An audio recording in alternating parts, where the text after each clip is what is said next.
Eto na mga idol, kahapon ay nagharap sa huling laban ang rain or shine at ang block quarter bossing.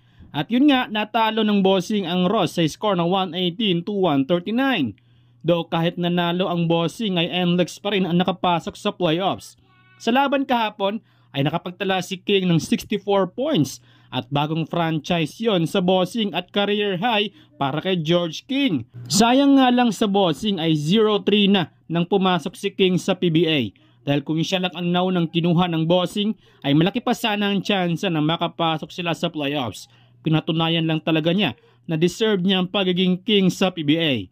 Well, dahil sa magandang pinakitang performance ni King ay umingay ang bali-balitang what if siya na ang kunin para sa Gilas Pilipinas, lalo pa tumatanda na rin si Justin Brownlee.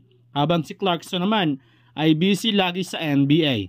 Ang maganda lang kay King kasi mga idol ay matinik na shooter at mabilis dahil sa kanyang pangangatawan. Sa tingin ninyo mga idol, pwede kayang i-push ng SBP si King bilang naturalized player ng ating Gilas Pilipinas? Dati na nitong sinabi na interesado umano siya para sa Gilas Pilipinas. While mukhang hindi pa naman tuloy ang magpaalam si George King dahil inihayag mismo ni Coach Jeff Cariaso na kinonsidera nila si King na maging import sa PBA Commissioner's Cup. Tinanong umano niya si King kung interesado ba itong bumalik sa PBA.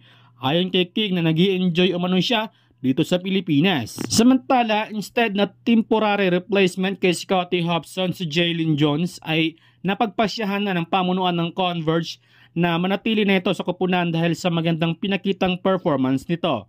Ayon sa report ay nasa US na si Hobson at nagpapagaling ito sa kanyang injury. Makakaharap agad ng Converge sa playoffs ang pader na koponan, ang SMB. Samantala, rares back na nga para sa Barangay Ginebra ang PBA veteran na si Joe Devance. Masustain ni Devance ang power forward position upang makafocus si Japit Aguilar sa center position.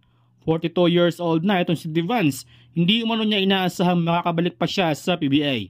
Makaharap ng Ginebra sa best of 5 ang Meralco Bolts.